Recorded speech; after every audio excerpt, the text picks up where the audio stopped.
You ready? Okay, here we go.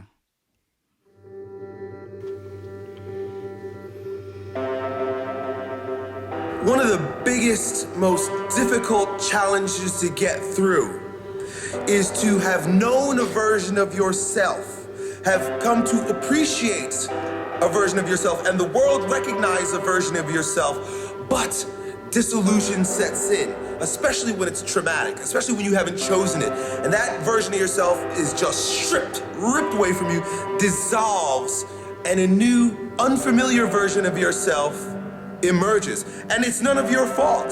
You're going about your life, doing the things that you do, getting great results, enjoying yourself, and people are enjoying you, and boom! Your whole world is turned upside down, and you're left with this. You look in the mirror, and you don't even know who you're looking at. Challenging place to be.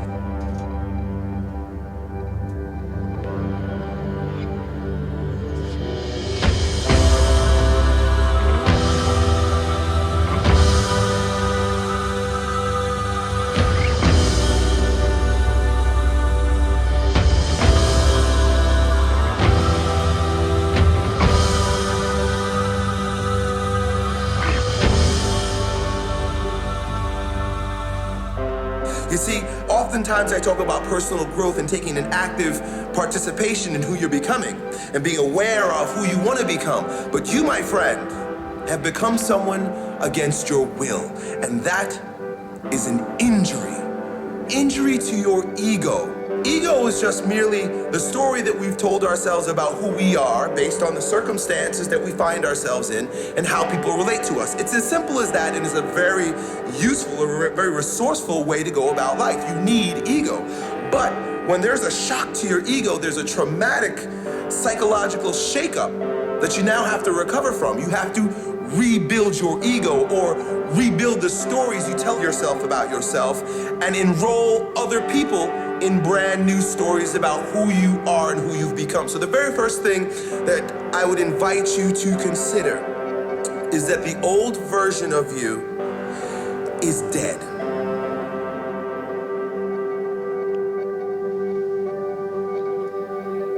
I'm shedding skin, the letting go of what once was. I'm different, whether I like it or I don't. Letting go of the truth I've held on to, strip it off, step into something new.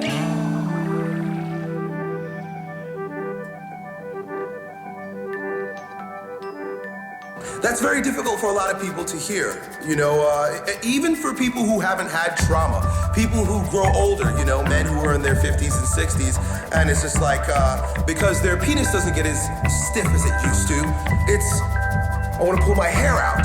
Women, their bodies start sagging and things like that, and so they, what do I do? It's like, I can't be myself any longer. What do you mean yourself? Yourself is the saggy boobs and the limp dick now. But instead, we like to take pills and get propped up with surgery and shit like that, because no one wants to come to recognize and appreciate who you've become. Who you've become is exactly who you need to be right now, regardless of what you used to be. And right now, you're a skinny fat dude who can't do anything but jog and play with light dumbbells. Great. This is it, it's perfect, it's perfect. The limp dick, and saggy tits. I am it, you are it, they are it, we are it. Here and now, it's perfect. What is now is perfect.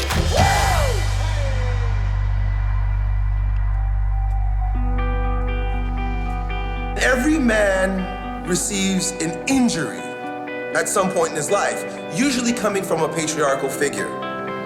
Now, God has been recognized, and the metaphor has been used that God is the father. So the patriarchal injury that's coming in your direction is from God the Father or the universe, however you want to look at it. I use this language because it is mythological. The word God is mythological. It's psychological. It helps us understand something that we don't understand. And mythological stories help us understand things that we don't understand. Or we use metaphors to describe deeper realities, right? The most profound part of what I've discovered with regard to the injury that men receive, either from our patriarchal, literal father or God the Father, is that it's through the injury that the stronger version of the man grows. This is fascinating. Think closely about your life and what you've achieved and who you've become and who you've served and how it is an outgrowth of your injury. Now, one of my injuries, we've got several of them, one of my injuries is that I had been told I have attention deficit disorder. I am not smart enough. My cognitive skills are poor. And that I have an inability to focus and concentrate. Right? That's an injury to my psyche. That's an injury to my character. In the same way that your heart failure, your heart disease is an injury to your body. It's still an injury.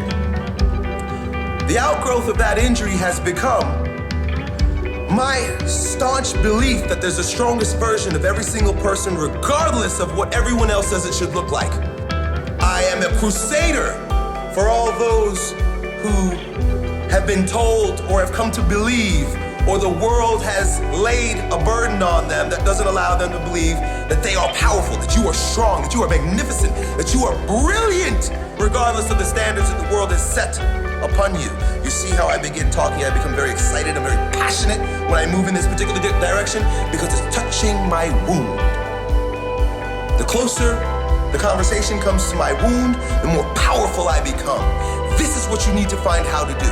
You need to discover how to take those injuries that you have and make them so nourishing that growing out of it is a mighty oak tree of your service to the world. Your injury, your heart disease, your ill condition will be the reason why your legacy will be long living and powerful, my friend. But shall you see it? Carried the load, the injury in my soul, the healing from which I grow. Oh, I start over again. I'm back on the trail, up to the high mountain of the countless I've counted. Still, I'm trying it again. It's touching my wound as I seek God. God, oh, you're never done with me.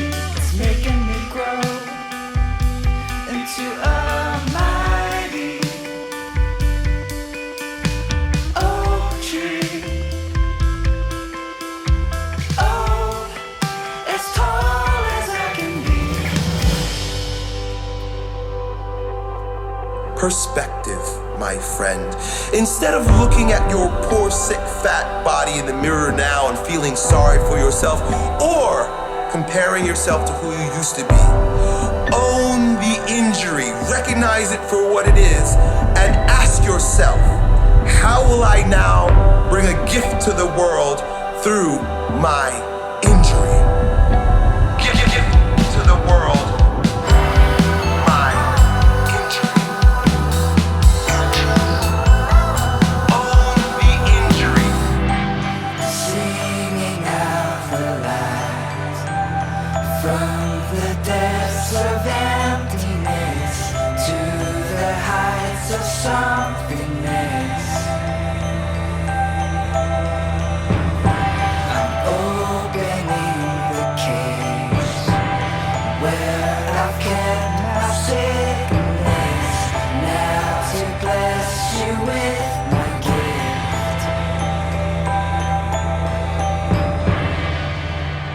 All of you consider, where have you been hurt? Where has the world done you wrong, or where has God done you wrong? Where do you feel in your body or in your psychology that you've been injured? Find that spot, look at it, because we often spend our lives ignoring the injury, pretending it's not there, suppressing it, repressing it, and it only festers and grows as a wound and never allows true growth to happen.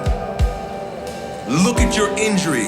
Look at how your father did you wrong and left when you were just a child. Look at how your mother did you wrong and didn't stand up against your stepfather. Look at how your big brother did you wrong and beat you up so that your self-esteem is low. Look at the teachers who told you were too stupid to do the work in the classroom. Look at the sports coaches who told you that you weren't strong enough or smart enough to play this particular position. Look at the girl who you fell in love with when you were only 13 years old that broke your heart for the first time, and for the rest of your teenage days you decided you won't talk to another girl, and now you're 21 and you can't figure out how to talk to them.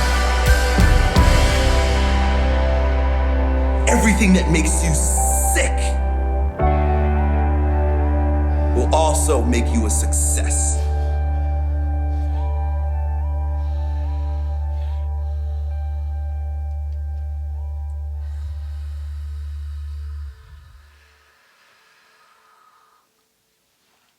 Thank you.